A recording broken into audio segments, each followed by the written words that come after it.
உலகெங்கும் உள்ள ரெட்ரோ ஆன்மீகம் நேர்களுக்கு வணக்கம். நான் உங்க வித்யா கார்த்திக்.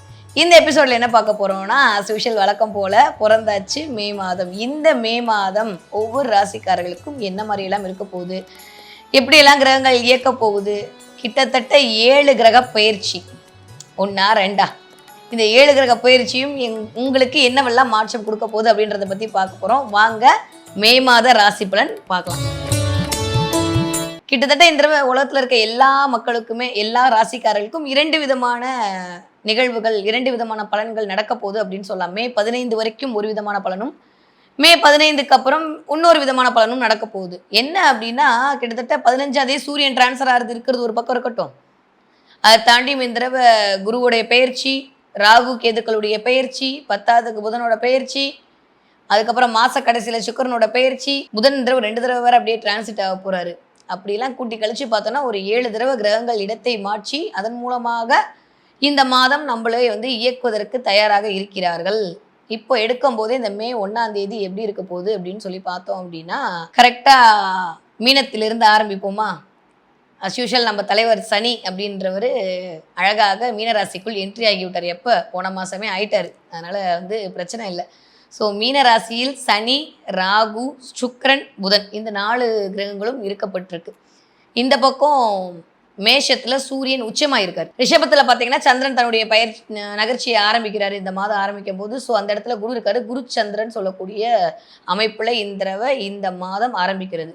இந்த பக்கம் அப்படியே வந்தால் கடகத்தில் செவ்வாய் இருக்காரு, திரும்ப கன்னியில் கேது இருக்காரு. இந்த மாதிரியான ஒரு அமைப்போட இந்த மே மாதம் அப்படின்றது தொடங்கவிருக்கிறது. மாத நடுவில் என்ன ஆக போகுது அப்படின்னா, சூரியன் என்ன பண்ண போறாரு அப்படின்னா, வைகாசி மாதம் ஆரம்பிச்சிடும். ஸோ ரிஷபத்திற்கு டிரான்சிட் ஆக போறாரு. அப்போ ரிஷபத்தில் இருக்கக்கூடிய அந்த குரு என்ன பண்ண போறாரு, மிதுனத்தை நோக்கி தன்னுடைய பயணத்தை ஆரம்பிச்சு கிட்டத்தட்ட 1 வருட காலங்கள் உலகத்திற்கு அந்த இடத்துல இருந்து அருள் பாவிக்க போகிறார். 10ஆவதுக்கு மே மாதம் 18ஆம் தேதி இங்கே கண்ணியில இருந்த கேது ஏறி சிம்மத்துக்கு போறார். இங்கே மீனத்தில் இருக்க ராகு இறங்கி கும்பத்திற்கு வரப்போகிறார். 10ஆவதுக்கு மே 6ஆம் தேதி புதன்கிழமை மிதுனம் ராசிக்கும் கன்னி ராசிக்கும் உடையப்பட்ட புதன் என்ன பண்ண போறாரு, சூரியனை நோக்கி போறாரு. இந்த மாதிரி நிறைய உல்டா புல்டா லேகியங்களாக கிரகங்கள் அங்கேயும் இங்கேயும் ரிங்க ரோசஸ் விளையாட போறாங்க. அப்படி விளையாடக்கூடிய கிரகங்கள் நமக்கு என்னவெல்லாம் பண்ண போறாங்க வாங்க பார்க்கலாம். தன்னுடைய குதூகலத்தால் அனைவரையும் சொக்க வைக்கும் என் மனதிற்கினிய ரிஷபராசினியர்கள், எப்படி இருக்க போகுது இந்த மே மாசம்? என்னத்த சொல்ல, சூப்பரா இருக்க போகுது. எவ்வளவு சந்தோஷமா சொல்றேன் பார்த்தீங்களா? அவ்வளோ அளவுக்கு சந்தோஷமாக கிரகங்கள் உங்களை இயக்க போகிறார்கள். ரிஷபராசிக்காரர்களை பொறுத்த வரைக்கும் வேற லெவல் தலைவா நீங்க. சொல்லவே முடியல. காசு பணம் துட்டு மணி கொட்ட போகுது. என்னத்த மேடம் கொட்டுதுன்னு தயவு செஞ்சு கமெண்ட்ல சொல்லவே சொல்லாது. நான் ஏற்கனவே சொல்லியிருக்கேன்ல, கமெண்ட்ல என்ன வேணும், காசு வேணும்னு போடணும், பிரபஞ்சத்துக்கு அதை கேட்டு உங்களுக்கு கொடுக்க போகுது. அதனால எனக்கு அது அப்படி இல்லை இப்படி இல்லைன்னு வெயிட் பண்ணுங்க. நடக்க போகுதுன்னா ஒரே நாள் நடந்துருமா? உங்களுக்கு தசாபுத்திகள் பலன் கொடுக்கணும், கோச்சாரங்கள் பலன் கொடுக்கணும், நேட்டல் ஹாரோஸ்கோப்பில் இருக்கக்கூடிய அந்த பிளானட்லாம் உங்களுக்கு வலு சேர்க்கணும். ஆனால் எது எப்படி போனாலுமே தசாபுத்தி நல்லாவே இல்லாட்டி கூட இந்த தடவை மே மாதம் ரிஷபராசிக்காரர்களுக்கு பிரம்மாண்ட வெற்றி, பிரம்மாண்ட அந்தஸ்து கிடைக்க போகுது. சூப்பராக இருக்குங்க டைம் பீரியட். 2 விதமான பலன்கள் நிஜமாவே மேஷராசிக்காரர்களுக்கு நிகழப்போகுது. ஏன்னா நம்ம ஏற்கனவே சொல்லிட்டோம், இருக்கக்கூடிய பிளானட்டரி பொசிஷனை வச்சு அதெல்லாம் நடக்க போகுது. ஓகே, 2ஆம் அதிபதி இது வரைக்கும் கொஞ்சம் நீச்சமாக இருந்தனால கொஞ்சம் பணம் அப்படின்ற விஷயத்துல நிறைய செலவுகளை சந்தித்த ரிஷபராசிக்காரர்களுக்கு மே 6ஆம் தேதிக்கு அப்புறம் அவர் உங்களுடைய 12ஆம் இடத்துக்கு வரப்போகிறார்.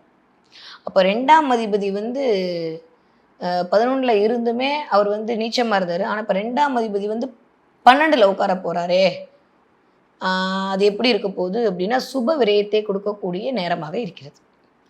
நிறைய பேர் என்ன பண்ண போறீங்கன்னா, ஊரா சுத்த போறீங்க, சந்தோஷமா இருக்க போறீங்க, ஹாப்பியா இருக்க போறீங்க. சம்மரை வெக்கேஷனை யாரு கொண்டாடுறாங்களோ இல்லையோ இந்த தடவை ரிஷபராசிக்காரங்க கொண்டாடுவதற்கு தயாராக இருக்க போகிறீர்கள் அப்படின்னு தான் சொல்லலாம். நிறைய சொந்த பந்தங்கள் சூழ ஒரு வருகை இருக்க போகிறது. இல்லை நீங்கள் ஒரு இடத்துக்கு போக போகிறீங்க, சுற்றி பார்க்க போகிறீங்க, குதூகலமாக இருக்க போகிறீங்க, கொண்டாட்டமாக இருக்க போகிறீங்க.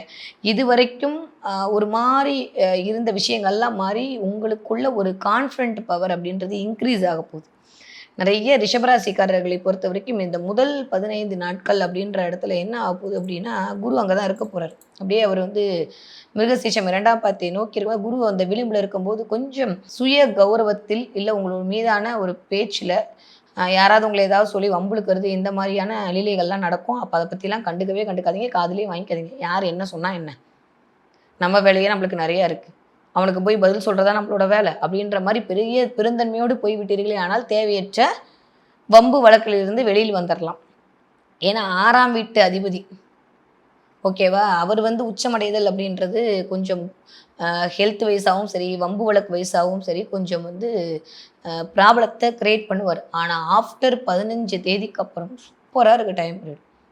உங்ககிட்டயே சூரியன் வரப்போகிறார். பயங்கரமான ஆளுமை தன்மை அப்படின்றது இன்க்ரீஸ் ஆக போகுது. படிக்கிற குழந்தைங்க சூப்பராக படிக்க போகிறாங்க. ரிஷபராசிக்காரங்க படிக்கிற குழந்தைகளாக இருந்தீங்கன்னா மதிநுட்பம் பொருந்தி குழந்தைங்களா இருக்க போகிறீங்க. இது வரைக்கும் உங்களை கூட கூட்டு சேராமல் இருந்தவங்களாம் இனிமேல் உங்களோட கூட்டு சேர போகிறாங்க. நிறைய ஃப்ரெண்ட்ஷிப் கிடைக்க போகுது. நிறைய விசாலமான பார்வை தெரிய போகுது. நுண்ணிய அறிவோடு நீங்கள் வேலை செய்ய போகிறீங்க. கேதுவோட டிரான்சிட்லாம் ரிஷபராசிக்காரங்களுக்கு வேறு லெவலில் கிரியேட் பண்ண போகுது. வித்தைக்காரனாக ஆக போகிறீங்க. வித்தைகள் கற்றுக்கொள்ள போகிறீர்கள். ஒரு தொழில் தொடங்கி அதன் மூலமாக ஒரு ஆதாயம், ஒரு அனுகூலம் இதெல்லாம் கிடைக்க போகுது. 2ஆம் இடத்துக்கு குரு போக போகிறாரு. வேற என்ன வேணும்? 10ஆவதுக்கு உங்களுக்கு லாபாதிபதியான உங்களுக்கு நல்லதை கொடுக்கக்கூடிய சனி 11ஆம் இடத்துல போய் அமர்ந்திருக்கிறார். அதுவே ரொம்ப ரொம்ப ரொம்ப சூப்பரான விஷயம். எப்பயுமே நம்மளுக்கு நல்லதை பண்ணக்கூடிய பிளானட் 11ஆம் இடத்திலோ இல்லை 9ஆம் இடத்திலோ 5ஆம் இடத்திலோ அமர்தல் அப்படின்றது விசேஷமான பலன். அந்த மாதிரி பார்த்தோன்னா கிட்டத்தட்ட ஒரு 2.5 வருஷம் ரிஷபராசிக்காரங்களுக்கு சூப்பராக இருக்க போகுது. அதற்கான ஒரு பிள்ளையார் சொல்லியா முதல் குறியீடாக இந்த மே மாதம் 15ஆம் தேதிக்கு அப்புறம் உங்களுக்கு இனிதே இருக்க போகிறது அப்படின்றதான் என்னை பொறுத்த வரைக்கும் ரிஷபராசிக்காரர்களுக்காக ஒரே பலன். ஹெல்த்தில் மட்டும் கவனமாக இருந்துக்கணும். கண்டிப்பாக அம்மாவுடைய உடல் ஆரோக்கியத்திலையும் உங்களுடைய உடல் ஆரோக்கியத்திலையும் கவனமாக இருக்க வேண்டும். பேசுகிற வார்த்தையில் கண்டிப்பாக கவனம் தேவை. அதே மாதிரி நிறைய இடத்துக்கு போகிற சும்மா சின்ன சின்ன கொஞ்சம் கேர்லெஸ்ஸாக உங்களோட கேர்லெஸ்ஸாக இருக்கிற மாதிரியான நிலைமையெல்லாம் அதன் மூலமாக சில விஷயத்தை ஐயோ என்னுடைய அஜாக்கிரதையால் நான் இதை பண்ணிட்டேனே அப்படின்ற மாதிரி ஃபீல் பண்ணுற மாதிரி நிகழ்வுகள்லாம் முதல் 15 நாட்கள் நடக்கும். அதில் கொஞ்சம் கவனமாக இருந்து கொள்ளுங்கள். மே 15க்கு அப்புறம் ரொம்ப ரொம்ப ஹாப்பியாக இருக்க போகிறீங்க. நினச்ச விஷயம்லாம் மேஜிக் மாதிரி நடக்க போகுது. உங்களுக்கே நம்ம லைஃப்பில் ஏதோ மேஜிக் நடக்குதோ, ஏதாவது யூனிகான் இப்படி இப்படி கோலை வச்சு ஏதாவது பண்ணிடுச்சா, இல்லை ஏஞ்சல்ஸ்லாம் அப்படியே ப்ளஸ் பண்ணிட்டாங்களா, இல்லை குபேரன் திடீர்னு பிச்சு கொட்டிட்டு கொடுத்துட்டானா, அப்படியே கண்ணை மூடனா வானவில் தெரியறது, மலையில் நனையிறதுன்னு வேறு லெவலில் சொல்கிற எனக்கே எவ்வளோ சந்தோஷமாக இருக்குன்னா ரிஷபராசிக்காரங்க அனுபவிக்க போகிறீங்க. உங்களுக்கு எவ்வளோ சந்தோஷமாக இருக்க போகுது. எந்த ஒரு விஷயமா இருந்தாலும் ஒரு மேஜிக் மாதிரி நடக்க போகுது. நீங்கள் எதிர்பார்க்காத ஒரு விஷயம் நடக்க போகுது. அது திருப்பமாக இருந்தாலும் சரி, அது திடீர் அதிர்ஷ்டமாக இருந்தாலும் சரி, அது உங்களுக்கான அங்கீகாரமாக இருந்தாலும் சரி, உங்களுக்கான அடையாளமாக இருந்தாலும் சரி, உங்களுக்கான தைரியமாக இருந்தாலும் சரி, எங்கேருந்து வந்துச்சுன்னு தெரியல அந்த தைரியம். நான் பண்ணுவேன்னு துணிஞ்சு நீங்கள் பண்ணக்கூடிய விஷயங்கள் எல்லாம் சக்ஸஸ் கிடைக்க போகுது. நிறைய பேர் உங்களை புகழப் போகிறார்கள். நான் அப்படியே காதெல்லாம் கூசப்போகுது. புகழ்ச்சிக்கு மயங்க போகிறீங்க. அப்படியே மகுடிக்கு ஆடின பாம்பு மாதிரி அடுத்தவங்க உங்களை பற்றி புகழ்றதுக்கு நிறைய பஞ்சாயத்து பண்ண போகிறீங்க. சொல் விரயம் அப்படின்றது கண்டிப்பாக இருக்க போகுது. அடுத்த 15 தேதிக்கு நாட்டாமல் நீ தான் தீர்ப்பு சொல்லணும் அப்படின்ற மாதிரி உங்களை சொம்பு தூக்கி வச்சு தீர்ப்பு சொல்ல போகிறாங்க. நீங்கள் அதன் மூலமாக அடுத்தவர்களுக்கு சொல்லி உங்கள் தொண்டையெல்லாம் காயப்போது. தண்ணீர் நிறையா குடிச்சுக்கணும். ஓகே. ஸோ ரிஷபராசிக்காரர்களை பொறுத்த வரைக்கும் இந்த தடவை எல்லாமே சூப்பர். ஸ்வீட் எடு கொண்டாடுன்ற மாதிரி வாழ்க்கை ரொம்ப ரொம்ப ஹாப்பியாக ஆரம்பிச்சிருக்கு. ரொம்ப சந்தோஷமாக இருக்குது. ஆனால் தயவு செஞ்சு முறையாக சரியாக பயன்படுத்தி கொள்ளுங்கள். நீங்கள் ஒழுங்காக பயன்படுத்தாமல் உட்காந்துட்டு யாரெல்லாம் யூடியூப்பில் சொல்கிறாங்களோ அவங்களாம் ஸ்க்ரால் பண்ணி கமெண்ட்டு போட்டுக்கிட்டு டயத்தை வேஸ்ட் பண்ணிட்டு இருந்தீங்கன்னா எங்களுக்கு ஒன்றும் இல்லை. ஆனால் உங்களுக்கு நேரம் போய்விடும். இயல்பாகவே ரிஷபராசிக்காரங்க எல்லாரையும் கமெண்ட் அடிச்சுக்கிட்டு எல்லாரையும் பற்றி பேசிட்டு உட்காந்துட்டு டயத்தை வேஸ்ட் பண்ணிகிட்டே இருக்கிறத மாதிரி தான் அமைப்பை கிரகங்கள் கொடுக்குது. அதில் மட்டும் மாட்டிக்காதீங்க. கொஞ்சம் சோம்பேறித்தனம் அதிகரிக்கும். ஒரு பக்கம் முதல் 15 தேதிக்குள்ள என்ன ஆகும் அப்படின்னா, இப்படி அடுத்த 15 தேதியில் பயங்கரமான அனுகூலம், பெயர் புகழ், சூப்பர்ப்பா நல்லா பண்ணிட்டு அப்படின்ற மாதிரி பணியிடங்களில் ஒரு பாராட்டு இதெல்லாம் கிடைக்கும். கொஞ்சம் அலைச்சலின் மூலமாக அனுகூலம் கிடைக்க போகுது. ஃபஸ்ட்டு 15 நாள் ஒரு மாதிரி டென்ஷன், தலைவலி, டிப்ரெஷனு, முடிஞ்சிடுமோ, எடுக்கிற வேலை சரியாயிடுமா அப்படி இப்படின்ற மாதிரிலாம் ஓடும். அடுத்த 15 நாள் கூலாக ஹேண்டில் பண்ணுவீங்க. சூப்பராக இருக்க போகுது. பிள்ளைகளால் பெருமை கிடைக்க போகுது. சுற்றி வேலை செய்கிறவங்களால் பெருமை கிடைக்க போகுது. நிறைய ஒரு கோஆப்ரேஷன் கிடைக்க போகுது. இது வரைக்கும் உங்களுக்கு யாரெல்லாம் ஒத்துழைக்காமல் இருந்தாங்களோ எல்லாரும் சேர்ந்து இணங்கி ஒரு வேலையும் அது என்ன சொல்கிறது, ஒரு டீம் ஒர்க்காக நீங்கள் ஒரு வேலையை பண்ணி சக்ஸஸ் பண்ணி காட்ட போகிறீங்க. உங்களுக்கு கீழே இருக்கிறவங்க உங்கள் பேச்சை கேட்க போகிறாங்க. ரொம்ப ரொம்ப நல்லது. 2ஆம் இடத்திற்கு குரு வருதல் அப்படின்றது வேற மாதிரியான ஒரு அனுபவத்தையும் வேற மாதிரியான ஒரு சுகங்களையும் கொடுக்கும். கம்யூனிகேஷன் ஸ்கில் இன்க்ரீஸ் ஆக போகுது. நீங்கள் பேசுகிற வார்த்தையில் அடுத்தவர்களை மயக்கக்கூடிய பேச்சு அப்படின்லாம் இருக்க போகுது. நிறைய காரியமாக பேச போகிறீங்க. ஏன்னா புதன் வீடே காரியமாக பேச போகிறோம். அந்த இடத்துல போய் குரு உட்காரும்போது உங்கள் பேச்சே காரிய பேச்சாக இருக்கும். இது வரைக்கும் வந்து காரியமாக பேசியிருக்க மாட்டாங்க. இன்னுமே வந்து பேசிட்டு நீங்களே வீட்டுக்கு வந்து நைட்டு சூப்பர் ஒழுங்கா பேசிட்டோம்ல அப்படின்ற மாதிரி சொல்லுவீங்க.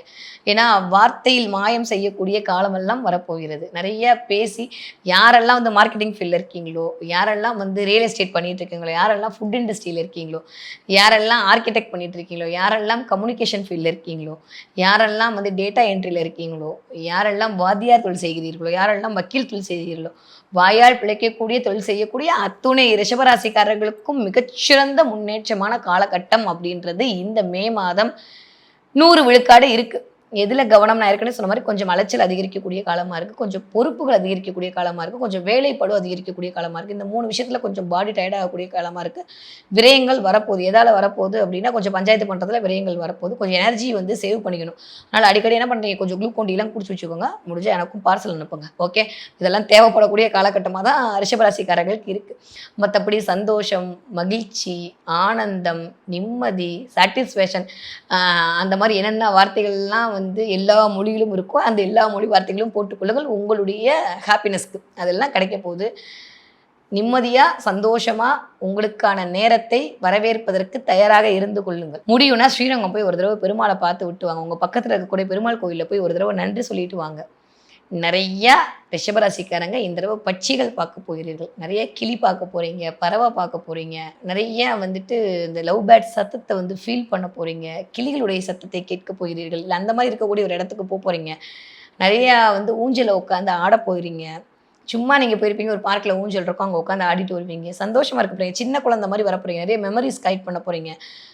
ரொம்ப ரொம்ப ரொம்ப நல்லா இருக்குது. இந்த தடவை ரிஷபராசிக்காரர்களுக்கு முறையாக சரியாக பயன்படுத்தி கொள்ளுங்கள். நான் சொன்ன மாதிரி இந்த வழிபாடை செய்து விட்டுவார்கள். முடியும் அப்படின்னா ராசிநாதன் உச்சத்தில் இருக்கிறார், அதனால் கவலையே பட வேணாம். நீங்கள் நிறைய ஆடை ஆபரண சேர்க்கையெல்லாம் நிகழப் போகிறது. அந்த இடத்துல கொஞ்சம் லிமிட்டாக பார்த்து செலவு பண்ணுங்க. ஏன்னா செலவை குறிக்கக்கூடிய கிரகமுமே வந்து கொஞ்சம் அப்படியே உங்களை ட்ரிகர் பண்ணுறதுக்கு ரெடியாக இருக்குன்ற போது செலவை பார்த்துக்கோங்க. ராகு 10ல் வருதல் அப்படின்றது ஒரு பெரிய வெற்றி. மாமனார் மாமியார் மூலமாக ஒரு நல்ல ஒரு மகிழ்ச்சி அப்படின்றது நிலவ போகிறது. நெகட்டிவாக சொல்கிறதுக்கு ஒன்றுமே இல்லை. நெகட்டிவாக வரவும் வேண்டாம், நான் எவினாஷை வேண்டிக்கிறேன். அந்தளவுக்கு சூப்பரான டைம் பீரியட், இனிதே ஆரம்பம். யாருக்கு? ரிஷபராசிக்காரர்களுக்கு.